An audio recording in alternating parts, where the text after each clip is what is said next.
Merci de rester fidèle au programme de Médian. Bienvenue à ce nouveau numéro de votre émission Talk Afrique. Aujourd'hui, il sera question de parler d'entrepreneuriat et de comment booster aujourd'hui les startups africaines ou plutôt la compétitivité de ces startups africaines. De plus en plus sur le continent africain, les jeunes misent sur l'entrepreneuriat pour promouvoir l'auto-emploi, être créateurs d'emplois et contribuer à la croissance économique de leur pays et même du continent. L'Afrique est ainsi un continent d'opportunités avec une population jeune et dynamique, une croissance économique rapide et une transition numérique en cours, ce qui fait du continent un terrain propice pour l'entrepreneuriat. Ces entrepreneurs africains sont animés par la volonté de résoudre des problèmes locaux, d'innover et de saisir les opportunités d'un continent en plein essor. D'ailleurs, au cours des dernières années, on a noté une croissance rapide des startups africaines offrant des solutions innovantes aux défis économiques et sociaux auxquels l'Afrique fait face. Toutefois, ces entrepreneurs sont aujourd'hui confrontés à différents défis sur le plan des infrastructures, de l'accès au financement, de l'existence de cadres réglementaires complexes et le manque de formation et de compétences spécifiques pour mieux gérer leurs startups. Comment surmonter ces défis de l'entrepreneuriat en Afrique? Quelles opportunités offre le développement des startups africaines? Comment également booster la compétitivité de ces startups africaines? Pour parler de toutes ces questions, nous recevons sur notre plateau M. Sidi Yahya Aïdara. Vous êtes entrepreneur, également promoteur de la marque Sassoumane. Merci d'être là avec nous. Merci beaucoup, M. Sow. Et en face de vous, nous avons M. Nicolas Mandji, consultant en management stratégique des organisations. Merci également, Nicolas, d'être là avec nous. Merci. Et je reste d'ailleurs avec vous, Nicolas. Quelle appréciation déjà faites-vous de l'essor de l'entrepreneuriat sur le continent africain avec ce développement croissant aujourd'hui des startups africaines? Alors, il faut dire que l'essor qu'on a aujourd'hui de l'entrepreneuriat en Afrique est un essor qui nous montre que véritablement il y a une dynamique de développement continu des startups, une dynamique continue de développement des entreprises, des jeunes entreprises, et aussi une prise de conscience que nous ne pouvons pas nous tous aller à la fonction publique ou encore intégrer le secteur privé en tant que travailleurs salariés. Parce qu'aujourd'hui, on est maintenant appelé à créer des emplois pour pouvoir faire la promotion des pépites ou des talents qu'on a dans notre continent afin de promouvoir le développement économique et social de l'Afrique. Nicolas, vous le disiez tout à l'heure, l'entrepreneuriat comme solution à la question du chômage des jeunes en Afrique. Mais par rapport à cela, beaucoup d'entrepreneurs également s'engagent avec l'appréhension ou l'idée selon laquelle dès qu'ils entreprennent, c'est la réussite. Dès qu'ils entreprennent, ils sont aujourd'hui créateurs d'emplois et tout. Est-ce qu'il n'y a pas aujourd'hui une certaine exagération ou illusion autour de l'entrepreneuriat sur le continent? Alors, les chiffres que nous avons aujourd'hui nous montrent qu'il y a véritablement une illusion parce que la plupart des entreprises qui sont créées par des jeunes ou les startups qui sont mis en place meurent après 5 ans d'existence, voire même 3 ans. C'est-à-dire qu'aujourd'hui, vous démarrez avec 100 entreprises qui ont été créées, par exemple, au niveau des structures qu'on appelle le guichet unique dans les pays africains. Et quand vous faites les statistiques 3 ans ou 5 ans après, vous vous rendez compte que sur 100, il n'y a que 10 qui sont restés. Donc, il y a un manque de résilience, un manque d'humilité de la part de plusieurs jeunes qui vont se donner des titres comme PDG, CEO, alors que leur structure ne reflète même pas la réalité organisationnelle, financière et juridique du titre de PDG ou CEO. Vous avez aussi le problème qui est dû au fait que beaucoup, lorsqu'ils se lancent, pense qu'automatiquement, quand il est entrepreneur, c'est la clé du succès, c'est la réussite. Donc, il y a un manque de patience. Ils sont tous souvent impatients. Et donc, ce qu'il faudrait faire, c'est créer un écosystème dans lequel on va essayer d'incuber ces jeunes, formater leur esprit, leur montrer que c'est possible de réussir, mais il faut être patient, il faut être résilient, résister à l'échec, et il faut avoir la capacité de créer des emplois. Patience et résilience, on reviendra tout à l'heure d'ailleurs sur la valeur de l'incubation aujourd'hui pour soutenir ces entrepreneurs et ces startups africaines. Et Sidi, vous êtes entrepreneur, selon vous déjà, en tant qu'entrepreneur sur le continent ou bien même au Sénégal, quels sont les préalables aujourd'hui pour entreprendre? Alors les préalables, c'est d'abord, je dirais, une expérience. Parce que c'est bien beau de vouloir entreprendre, mais une entreprise, elle est structurée.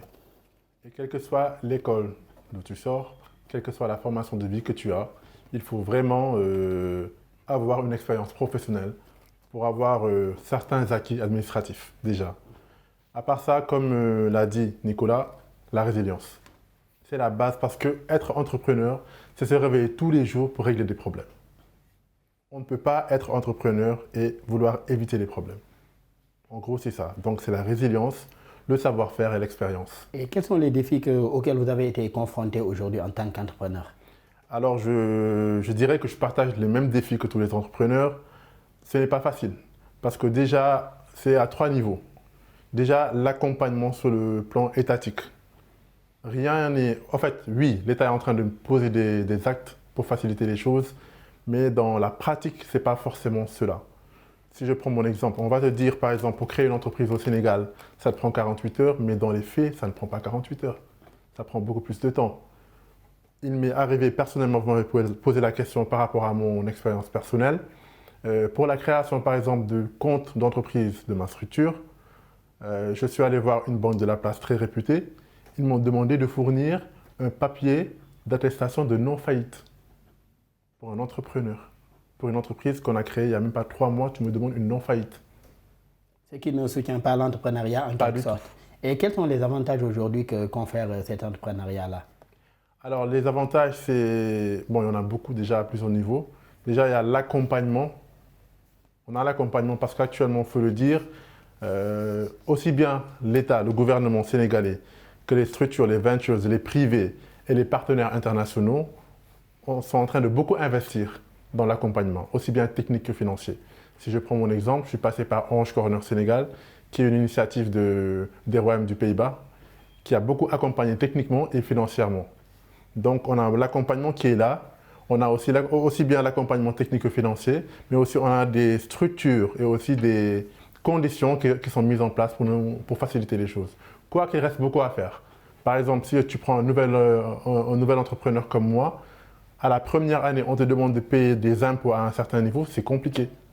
Donc, il y a d'autres mesures à prendre pour faciliter les choses aux entrepreneurs, mais je pense que ça va venir. Cela en revient à un écosystème favorable aujourd'hui pour cette innovation entrepreneuriale-là. Et Nicolas, il a soulevé différentes questions aujourd'hui. Sidi a soulevé tout à l'heure différentes questions, à savoir la question des impôts, la question même de l'accès au financement avec des banques aujourd'hui qui lui exigeaient, une banque de la place qui lui exigeait une attestation de non-faillite.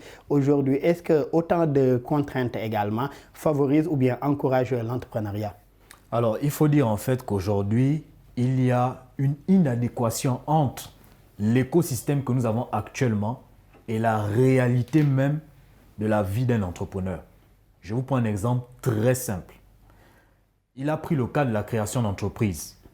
Dans les textes, on nous dit qu'en 24 heures, 48 heures, on peut créer une entreprise. Mais lorsque vous rentrez par exemple dans le domaine spécifique de l'agroalimentaire, il faut en plus de la création d'entreprise accomplir d'autres formalités comme par exemple l'obtention du FRA, l'autorisation de fabrication et de mise en vente d'un produit. Vous devez également chercher à faire une déclaration d'existence au niveau des impôts. Or, le guichet unique, qui était censé regrouper toutes les administrations, pouvait directement en son sein terminer cette procédure. Or, l'entrepreneur lui-même est encore obligé de se rendre au centre fiscal qu'on va l'attribuer pour pouvoir exécuter ou faire cette formalité. Donc, vous voyez qu'ici, rien que du point de vue juridique, administratif, il y a déjà des failles qu'il faut régler. Quand on prend maintenant le problème du financement, qui est un problème crucial parce qu'une entreprise qui n'a pas d'argent, excusez-moi, c'est vraiment une association. Elle n'a rien à faire dans l'entrepreneuriat. C'est-à-dire qu'aujourd'hui, vous avez des entreprises qui ont besoin de financement pour pouvoir dédouaner des conteneurs, par exemple, pour pouvoir mettre en place leur stratégie marketing et vendre sur le marché. Mais pourtant, c'est ce problème-là qui existe, Nicolas. Beaucoup d'entrepreneurs se plaignent aujourd'hui de ce problème d'accès au financement aujourd'hui. J'y viens. Mais justement, les banques vont avoir tendance à demander des garanties à des entrepreneurs qui n'ont pas la capacité de fournir ces garanties. Et les garanties-là ne reflètent pas la réalité socio-économique de notre pays, par exemple, ou du continent. Quand on venait demander à chaque fois à des entrepreneurs, apportez-nous des titres fonciers, alors qu'on sait qu'au niveau du livre de la conservation foncière, très peu de personnes ont les titres fonciers par rapport à la proportion du nombre d'habitants qu'on a dans la population, c'est totalement illusoire. C'est pour vous dire qu'aujourd'hui, l'État, certes, a fait des grands efforts, ça il faut le reconnaître, à travers la création de structures d'accompagnement qui sont là, qui ont pignon sur rue, qui aident, qui financent. Cependant, cela n'est pas encore suffisant. Parce que c'est tout un écosystème, c'est toute une société, c'est un environnement qu'il faut construire. Vous voyez même que dans d'autres pays, comme aux États-Unis, ils ont pris le cas de la Silicon Valley. Toute une terre dédiée uniquement à l'entrepreneuriat. Une ville entièrement dédiée à l'entrepreneuriat. Et Nicolas vient de parler d'une chose également importante, à savoir les structures d'accompagnement mises en place par les autorités publiques ou bien même d'autres partenaires techniques et financiers. Vous avez donné l'exemple de l'incubation à laquelle vous avez assisté et financée par l'ambassade des Pays-Bas. Aujourd'hui, comment de telles actions ou bien comment de telles possibilités également aident ces entrepreneurs-là à mieux s'en sortir et à mieux aujourd'hui se renforcer dans leur domaine? Alors, je trouve que la grande innovation avec ces structures d'accompagnement, c'est l'accompagnement technique. Parce qu'avant, effectivement, l'argent, le cash, c'est le nerf de la guerre. Mais tu prends un entrepreneur, tu lui donnes le financement sans l'accompagner techniquement, il va droit au mur en fait. C'est l'échec programmé. Donc, au-delà de l'accompagnement financier, il y a l'accompagnement technique. Et ça, je pense que c'est la plus grande initiative que ces structures ont prise. Et quand je parle d'accompagnement technique, ce n'est pas juste une formation de 2 mois, 3 mois. Tu trouves un accompagnement parfois qui dure 2 ans. Sur les 2 ans, tu as des KPI à fournir tous les mois pour débloquer la suite des financements. Et je trouve que on peut avoir l'impression en tant qu'entrepreneur que c'est une contrainte, mais c'est la meilleure chose qu'on puisse offrir. C'est le meilleur cadeau qu'on puisse offrir à un entrepreneur. C'est la meilleure façon de rendre service à un entrepreneur. Le financement et l'accompagnement. Et vous, déjà, vous êtes entrepreneur, vous avez lancé aujourd'hui votre marque dans le domaine de la cosmétique aujourd'hui pour hommes et également même des vêtements pour hommes. Déjà, pourquoi le choix d'avoir misé dans un tel secteur? Et je le rappelle, un secteur également assez compétitif par rapport à d'autres mastodontes, même étrangères. Alors, le storytelling, on va dire, l'idée de ce projet, c'est venu à travers des voyages, de voir que l'homme africain, quand je le voyais en Occident par exemple, il est bien propre sur lui, il prend beaucoup soin de lui et il a une certaine avancée intellectuelle et peut-être dans le style de vie. Et que c'est comme si ici on ne se donne pas ce droit-là. Alors qu'au fond, les gens aimeraient bien le faire, ils n'ont juste pas les opportunités. Le marché n'est pas forcément là. Ils sont obligés de se fournir en Europe. Il y a beaucoup de gens, quand tu les vois, ils attendent d'aller en vacances pour faire leur shopping ou pour acheter leurs produits cosmétiques. Alors que si on a les matières premières ici, mais la transformation ne se fait pas ici. Les Occidentaux vont venir ici, prendre nos matières premières, aller les transformer pour les ramener ici et nous les vendre à des prix qui sont vraiment, je dirais pas abusifs, mais vu tout le process par lequel ils sont passés, les prix s'expliquent. Donc c'est dans cette optique que j'ai pensé à lancer cette entreprise qui est Sassuman, qui évolue depuis 1 an dans la confection de vêtements et dans les cosmétiques pour hommes. Et les cosmétiques pour hommes, vous prenez des produits locaux, vous misez dans la transformation pour la vente ou vous travaillez avec d'autres partenaires pour transformer peut-être à l'étranger ou ailleurs et commercialiser à Dakar. Comment ça se passe? Alors tout se fait localement. On prend les matières premières ici au Sénégal même. C'est le fruit du baobab, le bouilli, c'est le bissap qu'on transforme et on fait ça en artisanal pour le moment. On tend à faire une grande production plus tard, mais pour le moment c'est en artisanal, fait maison. Et tout se fait au Sénégal, tout est local. De l'approvisionnement à la fourniture, à la livraison aux clients, tout se fait localement avec la compétence locale et le savoir-faire local. Et comment davantage professionnaliser de telles initiatives? Aujourd'hui, certains entrepreneurs démarrent comme lui, de façon locale, avec les moyens du bord. Mais comment aller aujourd'hui vers une façon de davantage professionnaliser cela pour aller même compétir à l'international avec d'autres produits ou bien d'autres startups qui font la même chose? Puisque aujourd'hui, à l'international, il y a une certaine exigence en matière de qualité et autres. Alors, je reviens rapidement sur un élément que le frère Sidi a dit, la formation. Mais je m'accentue particulièrement là-dessus parce que c'est très important. Alors, d'abord, l'entrepreneur doit maîtriser le cœur de métier. Et quand on dit maîtriser le cœur de métier, c'est avoir tous les rudiments nécessaires pour pouvoir s'attaquer à tous les problèmes qui concernent le produit ou le service qui est censé apporter une solution à ces problèmes-là. L'entrepreneur doit avoir des outils de travail et de management. C'est-à-dire, il doit être capable aujourd'hui de pouvoir piloter son entreprise où qu'il se trouve à travers le monde. Et grâce à la technologie, grâce au digital, il y a des applications, il y a des outils qui existent qui permettent à un entrepreneur en temps réel d'avoir les états financiers, d'avoir la structure réelle de la comptabilité de son entreprise, l'état de la trésorerie et surtout le suivi de la relation client. C'est très important. C'est tout cet ensemble-là qui permet de structurer et je voudrais dire même de moderniser et de mettre en place une entreprise qui est viable, qui est solide et qui peut compétir à l'international.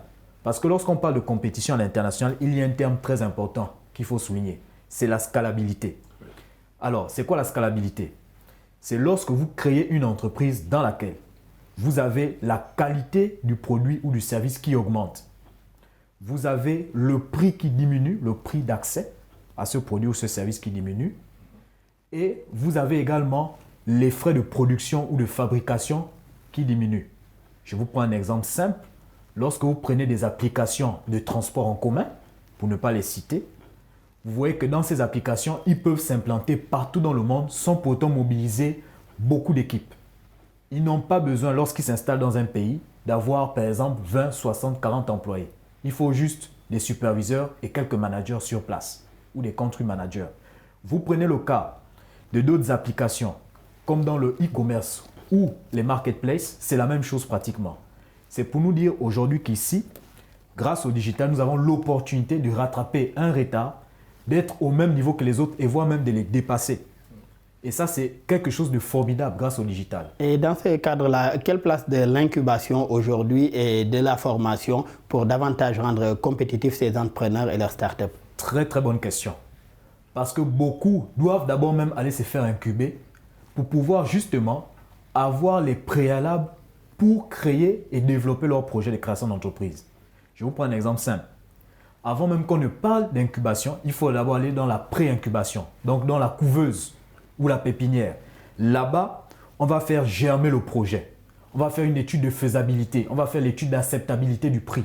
On va essayer de voir est-ce que si ce produit-là, on le met sur le marché, les gens seront prêts à le payer à ce prix-là. Première chose. Étude de marché. Est-ce que ce produit-là peut rentrer sur le marché sénégalais? Est-ce que ce produit est viable? Et est-ce que par rapport à la concurrence, on a beaucoup plus de force de faire en sorte que ce produit-là se développe de façon exponentielle? Maintenant, lorsqu'on va dans l'incubation, on s'est rendu compte que le projet, il est viable, le projet, il est bon. Là, maintenant, il faut doter l'entrepreneur de toute l'infrastructure qui lui permet de donner vie, de donner naissance à son projet, en l'apportant des fournisseurs, des clients, des partenaires et des banques qui vont l'accompagner pour financer le projet. Et même les outils nécessaires pour bien manager son projet. Et allez-y, Sidi, j'ai l'impression que vous vouliez réagir tout à l'heure au propos de Nicolas. Exactement, c'est par rapport à l'incubation et à l'accompagnement. L'incubation, comme il a dit, il y a la période de pré-incubation, d'incubation. C'est comme un enfant qui naît, il y a des étapes dans sa croissance. Donc la pré-incubation, c'est une première partie, comme il a dit, je ne vais pas revenir dessus. L'incubation en tant que telle, c'est la partie où tu apprends à être un vrai entrepreneur. Tu apprends les bases de tout ce qui est comptabilité et ce qui est le business mindset en fait. Mais un petit accompagnement financier pour faire ton prototype et pour le tester sur le terrain. Après cette période, on passe à l'accélération. C'est l'une des parties les plus compliquées parce qu'effectivement, c'est là où tu démarres, mais c'est le moment où tu peux vraiment chuter en même temps. Parce que souvent, les ventes démarrent, mais pour maintenir les ventes, il est plus facile de démarrer les ventes que de les maintenir. C'est pour ça qu'il y a les autres parties qui sont l'accompagnement, après la partie pre-seed, la partie seed, tout ça, qui sont des levels un peu plus compliqués. Actuellement, on assiste à une certaine explosion au Sénégal. On a vu des entreprises telles que Chargel, PAPS, tout ça, qui ont pu lever beaucoup de millions de dollars. C'est parce qu'ils sont passés par ces étapes et parce qu'il y a aussi la résilience des créateurs. Et actuellement, il faut le dire, beaucoup de structures, surtout les institutions partenaires internationales, sont en train d'accompagner, de créer des incubateurs et vraiment avec la formation qu'il faut et l'accompagnement financier qu'il faut. Et par rapport à ce point que vous venez de soulever, d'ailleurs, les partenaires internationaux qui davantage accompagnent l'entrepreneuriat, on le voit de plus en plus sur le continent avec des organisations régionales, internationales et même des partenaires techniques et financiers qui accompagnent aujourd'hui l'entrepreneuriat des jeunes Africains et qui accompagnent également ces startups africaines. C'est le cas de la Banque africaine de développement qui a lancé ce qu'on appelle l'initiative Boost Africa, qui a pour objectif de faire de cette initiative une plateforme de choix pour le lancement d'entreprises compétitives au niveau international et sur le sol africain. Que pensez-vous de telles initiatives, surtout pour booster davantage ces startups africaines? Alors, je vais, si vous le permettez, Daouda, je vais m'arrêter sur le terme compétitivité. Alors, le problème de la compétitivité des startups africaines, elle est à plusieurs niveaux. Mais sur plusieurs niveaux, je vais regrouper ça en un terme, l'accompagnement. L'accompagnement déjà avec les États et les structures, comme je dis, tout ce qui est banque, tout ce qui est écosystème entrepreneurial. Il y a aussi les entrepreneurs en tant que tels. Parce que quand on parle de compétitivité internationale, il faut d'abord que ton domaine, ton écosystème soit compétitif. Je ne peux pas concevoir que nous soyons tous de jeunes entrepreneurs. Au lieu de nous souder, de collaborer et de mettre l'entrepreneuriat du Sénégal au devant de la scène, nous parlons de concurrence. Donc pensons d'abord collaboration entre entrepreneurs, mettre en avant l'entrepreneuriat sénégalais comme les Nigérians ont réussi à le faire, parce que si tu vois les levées de fonds, c'est souvent les Nigérians qui le font parce qu'ils sont soudés entre eux. Donc arrêtons de parler concurrence, parlons collaboration, mettons au devant de la scène l'entrepreneuriat sénégalais et après on pourra parler de concurrence. Miser davantage sur l'unité des entrepreneurs. Mais il y a aussi le mindset de la population sénégalaise. En fait, pas sénégalaise, africaine en général. C'est quoi? C'est que dans nos subconscients, pour nous, le luxe ou la qualité, c'est lié à l'Occident. On est fier de dire je porte tel vêtement. On est fier de dire je porte telle montre. Si ces structures internationales ou bien ces boîtes internationales ont pu arriver à ce niveau, c'est que leur population a cru en elles depuis le début. Au tout début, ils ne pouvaient pas amener ce niveau de qualité. Mais il a fallu que les populations achètent pour qu'ils puissent encaisser, évoluer et raffiner, améliorer leurs produits. Faire davantage, donc amener davantage les citoyens à consommer local. Il y a les entrepreneurs aussi qui doivent aussi s'atteler à fournir des produits de qualité, des produits et des services de qualité pour encourager cette population à croire en eux, à acheter local et à booster le système entrepreneurial. Autant de défis à relever par ces entrepreneurs africains. Et Nicolas, comment aujourd'hui arriver à booster davantage cette compétitivité des startups africaines, puisque comme l'a rappelé tout à l'heure Sidi, ces problèmes se posent aujourd'hui à l'international ou bien même au niveau continental, ces problèmes de compétitivité entre les produits de certaines de nos startups comparés à d'autres produits étrangers, le problème de compétitivité se pose. Comment arriver à booster davantage la compétitivité de ces startups africaines? Déjà, comme il a si bien dit, la mentalité, tout passe d'abord par là. Quel type d'entrepreneur on veut construire? Veut-on construire uniquement des champions nationaux ou locaux ou construire carrément des champions mondiaux? C'est-à-dire des personnes qui vont compétir à l'international, peu importe où ils se trouvent. Qui peuvent dire à un Singapourien, je suis africain, mais je vais conquérir ton marché. C'est de ça dont on a besoin. On a besoin d'entrepreneurs visionnaires, d'entrepreneurs ambitieux, d'entrepreneurs pragmatiques et non plus théoriques, d'entrepreneurs résilients qui ont la capacité de résister à l'échec, de se relever lorsqu'ils tombent et de dire « je ne vais jamais abandonner, je vais y arriver ». Je reviens sur un point aussi très important, les ressources humaines, qu'on appelle aujourd'hui le capital humain ou les talents. Vous avez un grand problème de disponibilité de ressources humaines compétentes en quantité et en qualité. C'est grave.